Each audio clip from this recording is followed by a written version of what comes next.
geometry.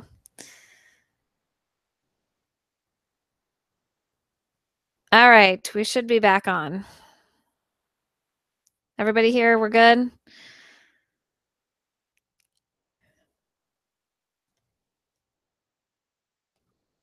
Nobody's here? You're too busy doing stickers? All right, here, good. Good stuff. Okay, let's go ahead and get started so maybe we can wrap up a little bit early today. Oh no, Lydia, yours is still blurry. That's not good.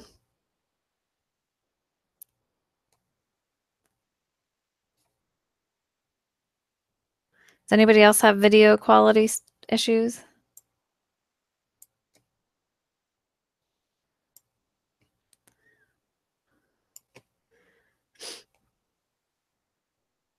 I gotta kind of, okay.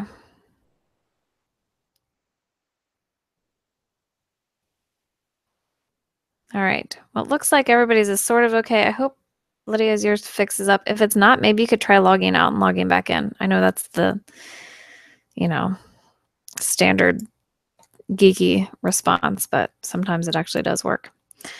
All right, so I have to kind of fix up my screen. Can you guys see the geometry notes now?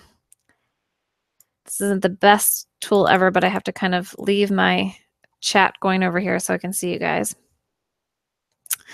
So, greatest notes ever. Point, line, plane. Yes, I will do number 46 on 1.7 after I get my book.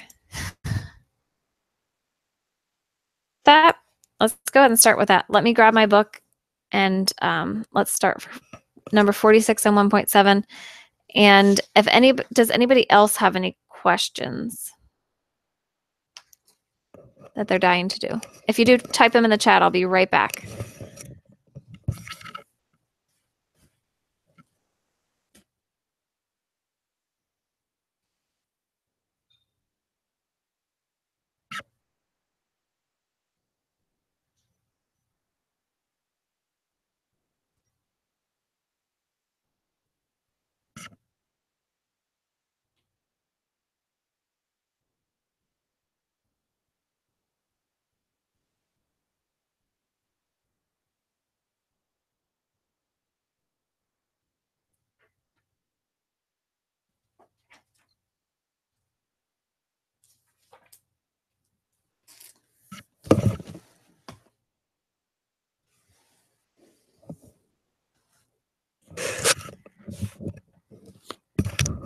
All right, I see you guys have been chatting.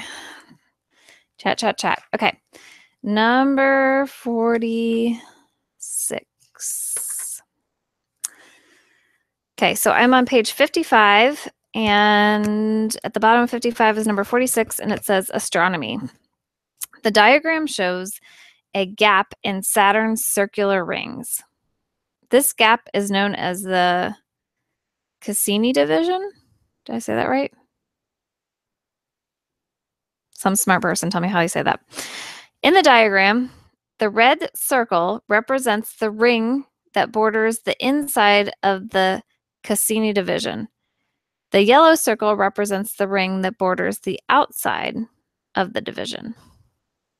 Okay, so, okay, I can see it on that little chart there. I'll attempt to draw that. It's going to be pretty, right? The radius of the red ring is 115,800 kilometers. The radius of the yellow ring is 120,600 kilometers. Find the circumference of the red ring and the circumference of the yellow ring. Round your answers to the nearest 100 kilometers. Compare the circumference. Then part B, compare the circumferences of the two rings. About how many kilometers greater is the yellow ring's circumference than the red ring's circumference? Okay, so if you'll recall in 1.7, we talked about finding the perimeter, circumference, and area, right? So time for a diagram. Or pull up paint, right?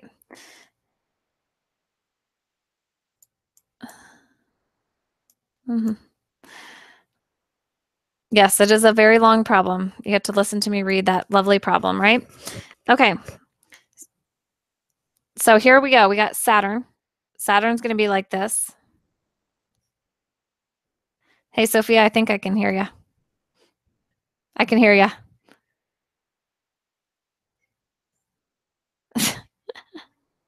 All right. There we go. I mean, if you want to talk to me, you're more than welcome to talk to me, Miss Sophia. Anytime. Ah, no big deal. All right. So remember, this is our Saturn, right? We've got our rings. We've got a red ring. And then we've got a yellow ring. It's a little further away. Okay. And apparently there is a little gap in between the two rings. So that's pretty cool. Learned something new today. All right. So so this is asking all about circumference. So the most important thing to know is what is the formula to find the circumference of a circle? And even though my diagram looks like some ovals, that's a circular ring. Because they actually say the diagram shows a gap in Saturn's circular rings. So what's the formula to find the circumference of a circle? Somebody's got to help me out. You guys know this one.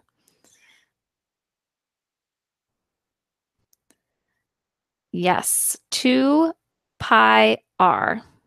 Okay, so that means that the distance from the center to the outside is r, our radius, and the circumference, which is like walking around the entire circle, right? The circumference is 2 times pi, if I can draw pi, times r. Okay.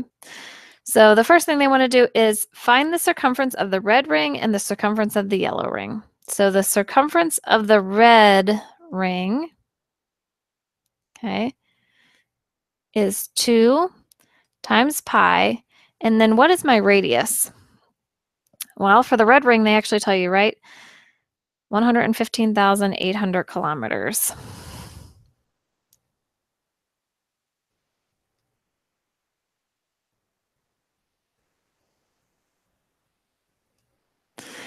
All right, so now you're going to do this by hand, right? Everybody did this by hand, right? Yeah, totally. No, you can use a calculator. I mean, if you want to do it by hand, you're welcome to.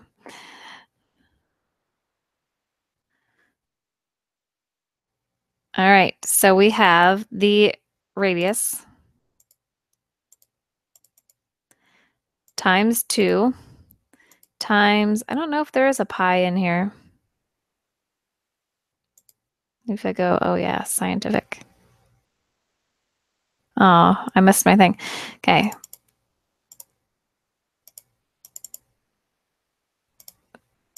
So 2 times the radius just basically means the diameter, right?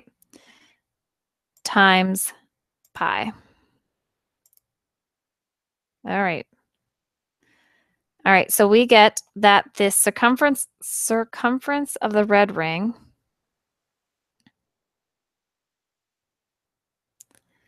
pen still doesn't like to write, is 727,000, and I think they said round to the nearest 100 kilometers, okay?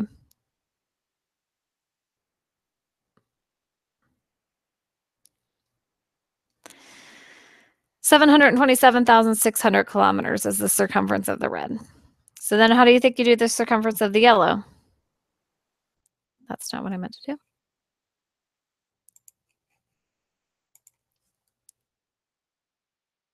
Just going to use Y for yellow. Same way, right? They give you what the radius is, and we're just going to plug it in. So it's 2 pi times the radius, and the radius of the yellow is 120,600 kilometers. Bust out our calculator. Move it over a little so I can see the chat. Okay.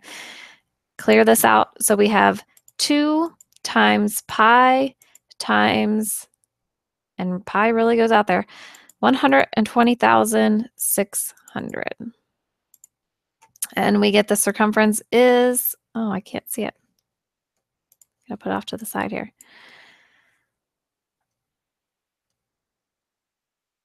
757,000. That rounds up 800 kilometers. All right, so then part B, compare the circumference of the two rings. About how many kilometers greater is the yellow ring's circumference than the red ring's circumference? So how would we figure that out?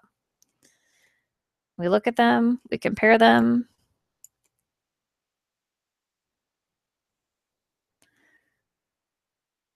We admire them. Somebody type in.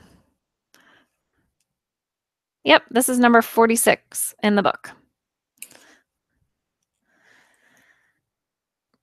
Yep, we subtract them, right? So, nope, you type the number right first. The circumference of the yellow minus the circumference of the red. The difference in their circumferences, so the difference in the entire, if you're walking around the circle, remember circumference is like you're walking around the outside. It's like the perimeter of a circle. The difference is, I'm just going to estimate here. It's about 30,000 kilometers. That's huge. Like, I mean, I'm going to do a quick search. How much is 30,000 kilometers?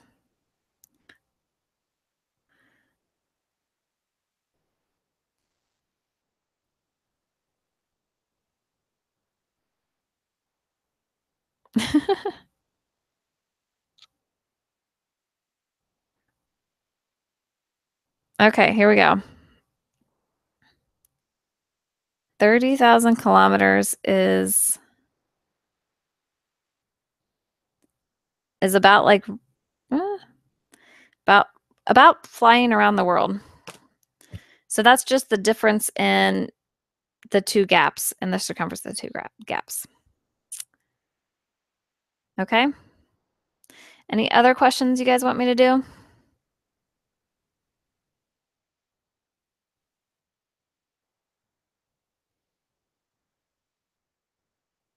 Good.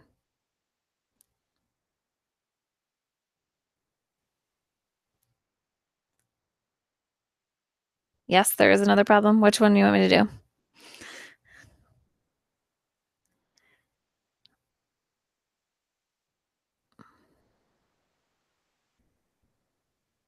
We can do 1.5.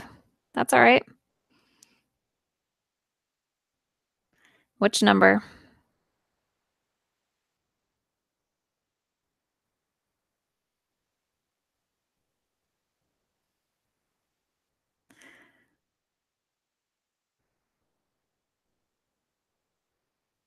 Okay. 1.5, 17, and 31. So let's go over those.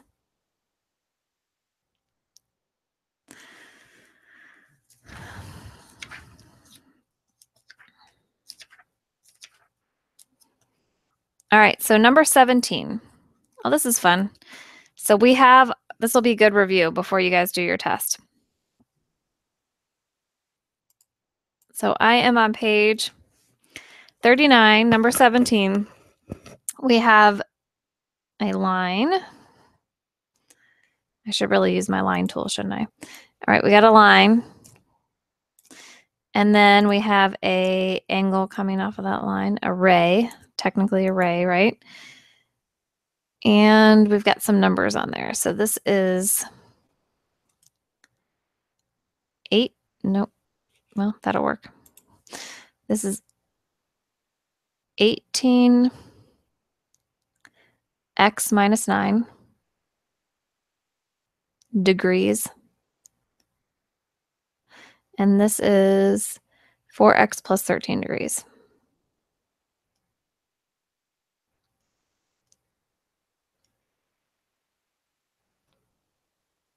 Okay. And there is some more labels on there about the angles and everything like that. So let's do a quick review. What are these two angles? What would we call these two angles? So we talked about supplementary angles and complementary angles, right? So would you call these supplementary or complementary angles?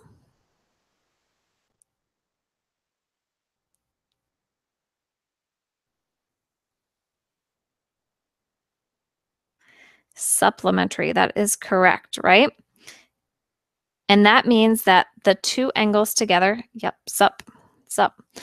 That means that the two angles together form together to make 180 degrees, right? And we know it's 180 degrees because we have a line.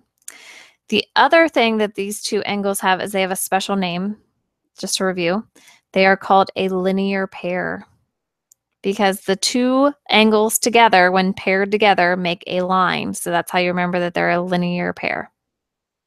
Okay, so just to kind of review terminology, we would say that the two angles are supplementary and they are also a linear pair. So what we know about supplemental angles is that if you add the two angles together, they equal 180 degrees. So now we're just going to bust out some of our algebra skills, right? So that means that this angle over here plus this angle over here added together give me 180 degrees. And I suppose I should label my points. This is D, E, F, and G. So technically we would say angle D, E, G plus angle G, E, F equals 180 degrees. Okay, but what they give us is some algebra. So angle DEG is actually 18x minus 9. And angle GEF is 4x plus 13. And that equals 180 degrees. So how do we solve this? We got to get our x's together, right? 18x plus 4x is 22x. Minus 9 plus positive 13 is plus 4. Equals 180 degrees. We're going to subtract 4 from both sides, and we get 22x equals negative 176. I'm running out of room. All right, so then I need to divide both sides by 22, and I end up with x equals, what is 176 divided by 22? Anybody know off the top of their head? 8. No, that works out. X equals 8. So do you remember how to do that algebra?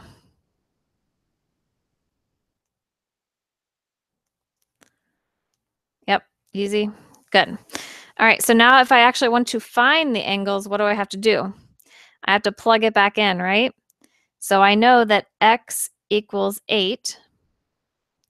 Okay, so that means that this angle was going to be 18 times 8 minus 9. So 18 times 8 minus 9, 135 degrees. I should write that in like a different color, right? This is 135 degrees.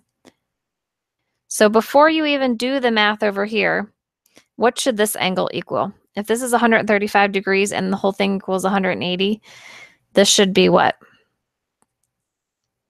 45 degrees, right? You guys are fast on the chat. Double check your work, right? It should be 4 times 8 plus 13.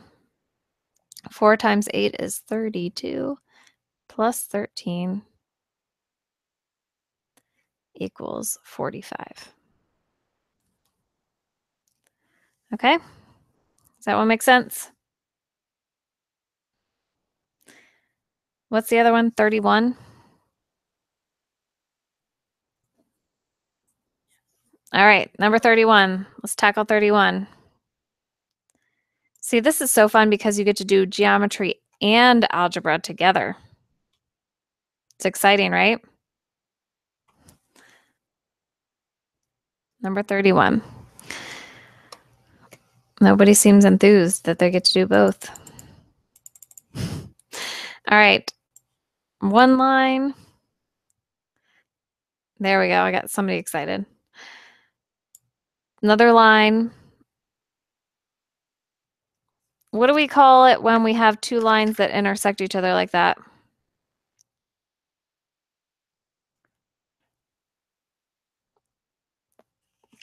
They have a special name.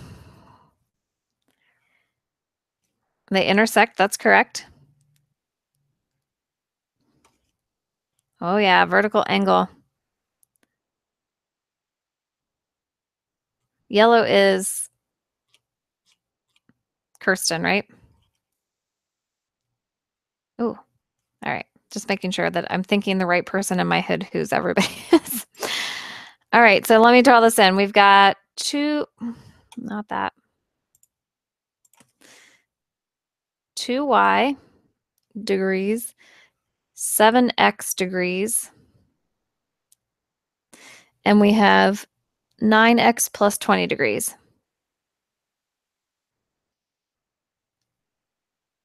So now we have to use more than one piece of knowledge that we have obtained to solve this equation, okay? We know that when two lines intersect like this, they're called vertical angles. And so what that means is that this angle over here is congruent to this angle over here. So 2y is equal to 7x. 2y is equal to 7x because they're vertical angles. That's good to know. However, I can't really solve 2y equals 7x yet, right? Because I need to know one of the two values in order to solve that. So I have to use another piece of information, which is I want to look at my problem a different way, and I want to look at this line here, and I notice that I have, if I look at the sum total of this, I just isolate the blue line, right? I notice that I have another set of supplementary angles, right? That makes sense because I have this angle plus this angle will equal 180 degrees.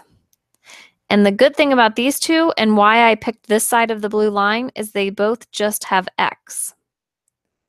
It's also true that, you know, if I draw a red line here,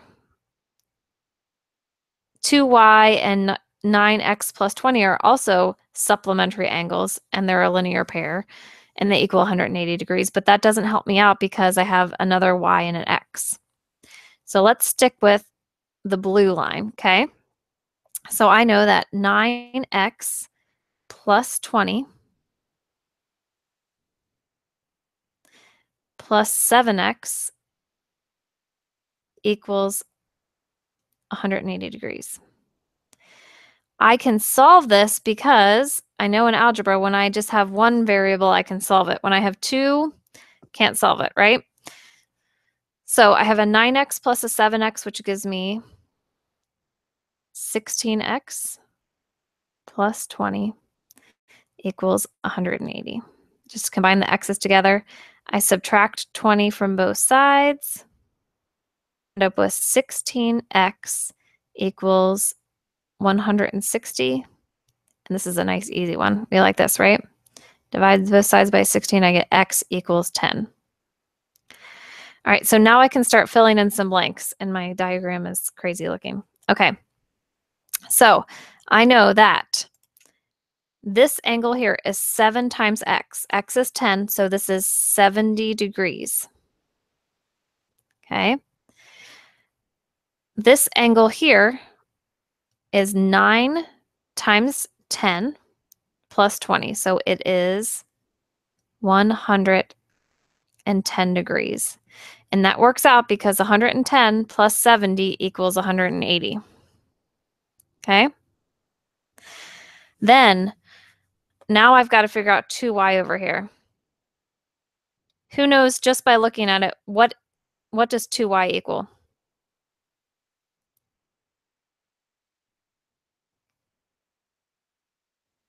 70.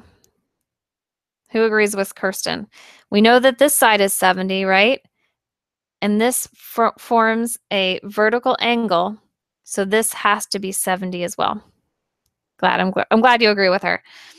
Yay. All right. So that just means if we want to solve for y, I think, yeah, find the value of x and y. We're going to divide both sides by 2, and y equals 35.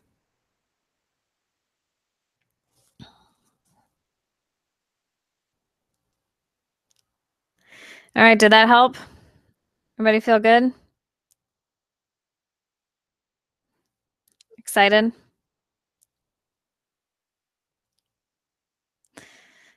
Okay. Any other questions? So excited.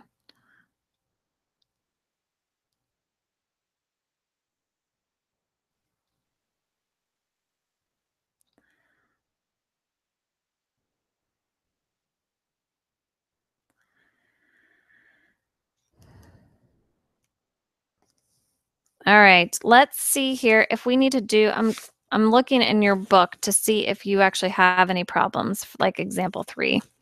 We might just kind of skip into chapter 2 here. I don't think you actually do.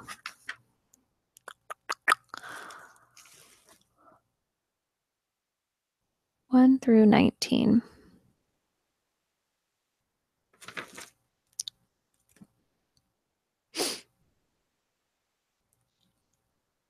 All right, let's do number 17 together. How does that sound? Has anybody done 1.7 number 17 yet?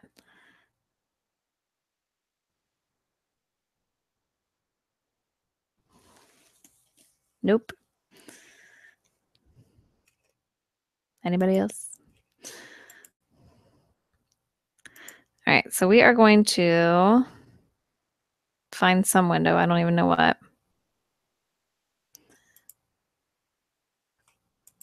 New.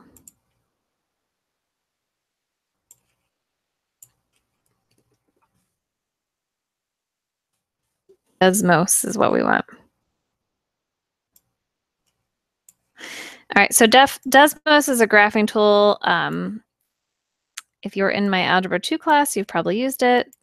You can use it in Algebra 1 a little bit, but I just want to get a nice graph of a triangle that we can look at here. So I'm going to do number 17 from your homework. All right, so number 17 is I don't know how to make it draw between. Number 17 is a triangle, right? And it has points at 1, 1. Point E is at 1, 1. And then we have a point at 4, 1.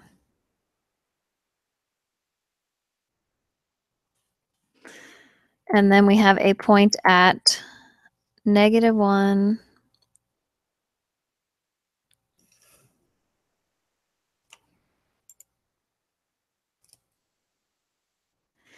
You're teaching this class. You guys are all so chatty when I see you in person. Is the chat throwing us off?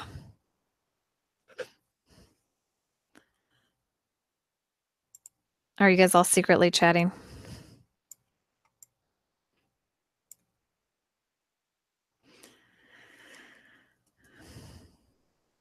Nobody's talking. All right, I'm trying to do this a little bit. Oh, your mic doesn't work. Yeah. That's right. I forgot. All your mics are broken, right? All right, so this is what we got. We got a triangle. We're going to connect the dots. Now I hear you. That's good. All right, so I'm going to connect the dots. So you're going to get no, not there. There. Here. All right. It's going to take us longer to draw the problem than do the problem. No, this problem will take a little bit of time, but you guys, I want to make sure you're able to do it. Okay, so what we want to do is we have this triangle. It's finally here on our screen, right? We want to find the perimeter of the figure and round to the nearest tenth of a unit. So this is where we kind of left off on Monday. Yes, it was Monday that we were at class. And in order to find the perimeter of the triangle, we need to know the length of all of the sides, right? Unfortunately, or fortunately, we have a graph. We don't really have just the lengths of the side. So if I said this was, not that, if I said that this was length 3, this was length 4, and this was length 5, the perimeter would be 3 plus 4 plus 5, right? And we would know it's 13 and we would be done. But we don't know that. So we got to figure out what the lengths of all of our sides are. All right, so let's start with the easiest side. Okay, E to F. How long is E to F? If you have some experience looking at a coordinate plane, these red marks each represent 1.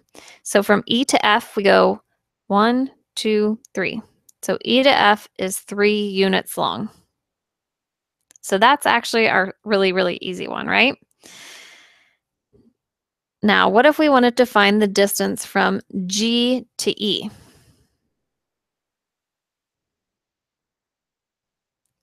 G to E. How will we do that? Give up? We don't like this one. The distance formula. All right, so do you remember, let me find in your notes where it's at. The distance formula is on page, well, it doesn't really have a page. It's in section 1.3. Okay, so the distance formula says if you have 2 points, the distance between the 2 points is the square root of x sub 2 minus x sub 1 squared plus y sub 2 minus y sub 1 squared. All right, so do we have 2 points? Yes, maybe. We know that this point right here is at 1, 1. Okay, and we know that G is at -1, 4. So then we're just going to plug our points into our distance formula in order to find the distance from G to E. Okay, so the distance from G to E, come on, pen, is going to be the change in x's. So we go from x of -1 minus +1. So I'm just plugging in my x is -1 minus my +1. And then my y's change from 4 to -4 squared.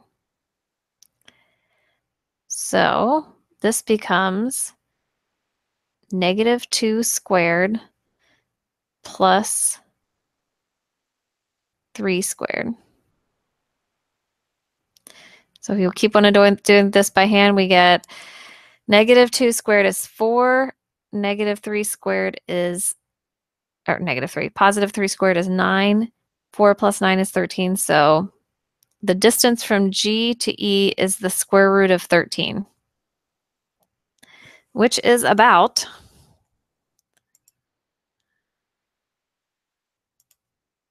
13 square root, about 3.6. So this distance right here is 3. The distance from G to E is 3.6 approximately. Now, if you busted out your, like you can make your own little ruler here, right, on the grid, and you measured, you should get about 3.6. So then how do we do the distance from G to F? Same exact way, right?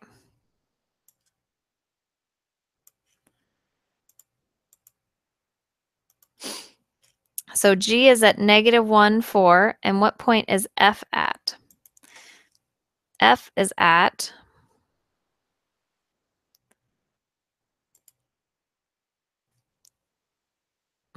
if I can get the right tool here. F is at 4, 1. So the distance is going to be my change in x's, which is, you can do either order as long as you stay with the same order. So I'm going to do -1 minus 4 squared. So my change in my x plus my change in my y, which is 4 minus 1 squared.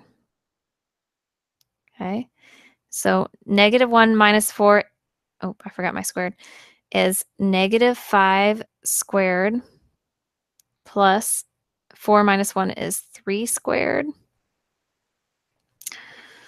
So I end up with 25 plus 9, which is the square root of 34, which is about, we're almost there, guys. Are you excited? I can feel the excitement. 5.8. Hi, doggy. Somebody's dog wanted to say hi. All right, so who can figure out what the perimeter is now?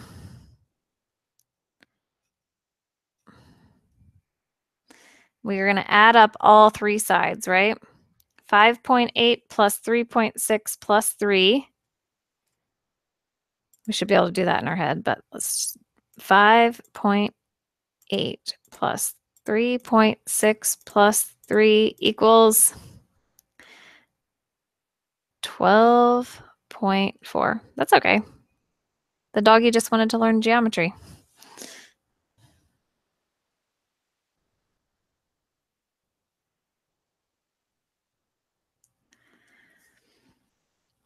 So that will be the perimeter of this triangle. I saw somebody with the whatever whale thing. All right, any questions about that?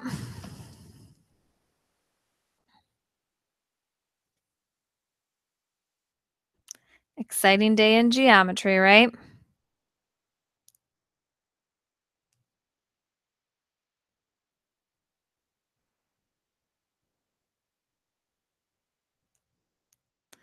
Awesome.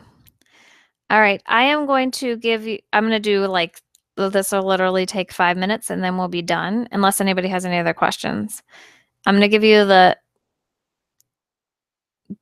first 3 definitions in chapter 2 just to get us started. So that way on Monday when we get started on chapter 2, we can kind of take off moving.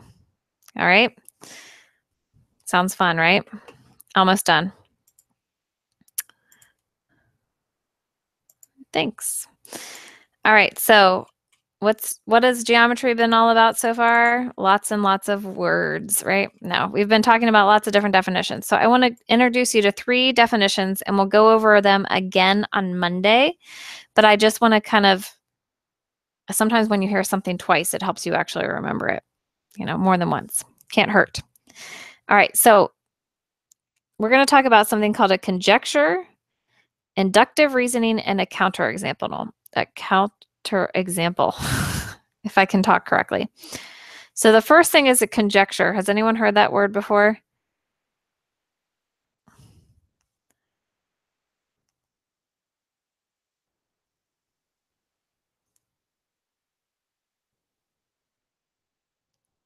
Nope. All right, so it is actually a word in basic English. It's technically the definition is an opinion or conclusion formed on the basis of incomplete information. But in geometry, a conjecture is an unproven statement that is based on observations.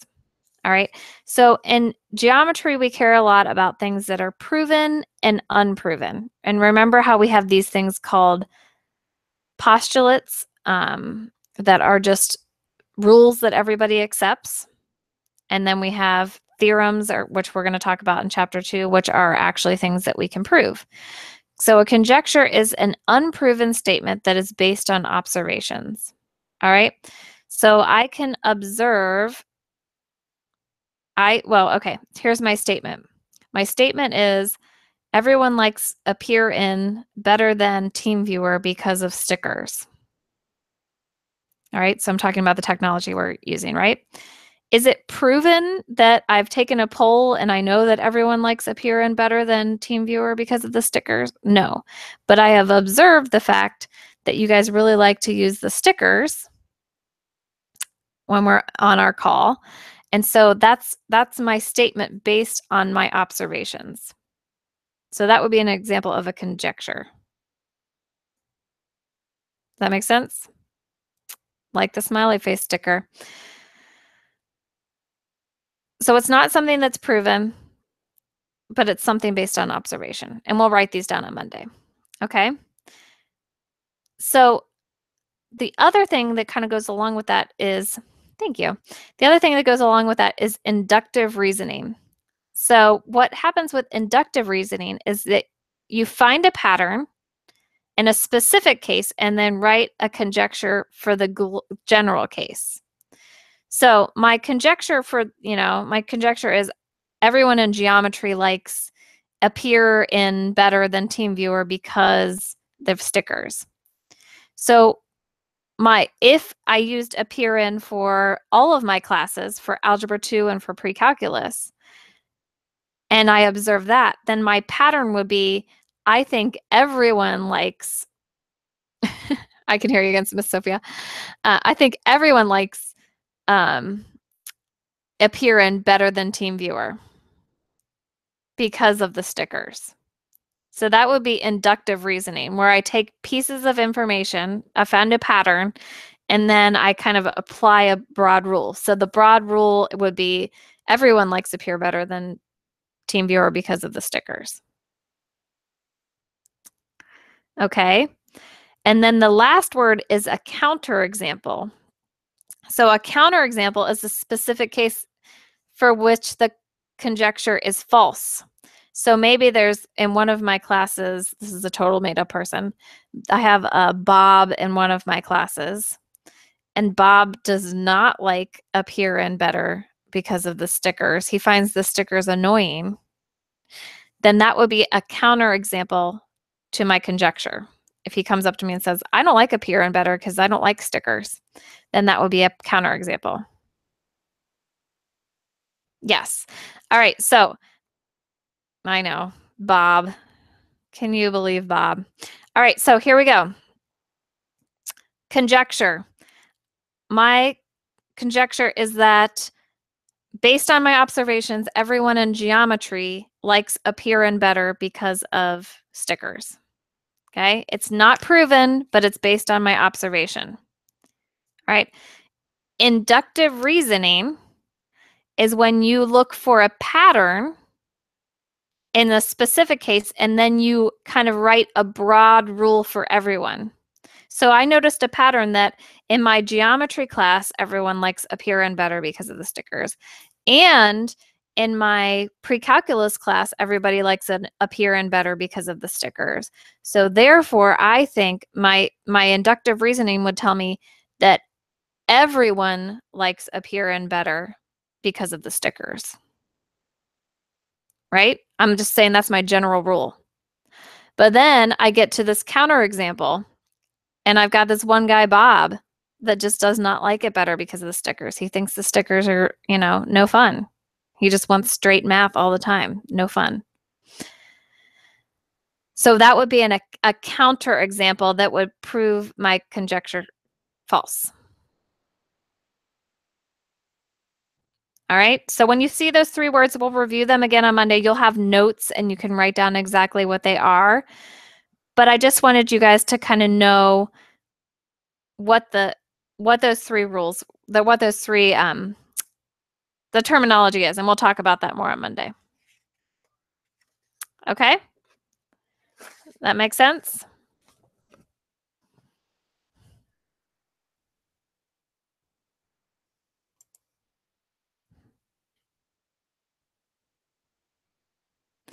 All right. Thanks for coming, guys. I'll stay on for a few minutes if anybody has any questions.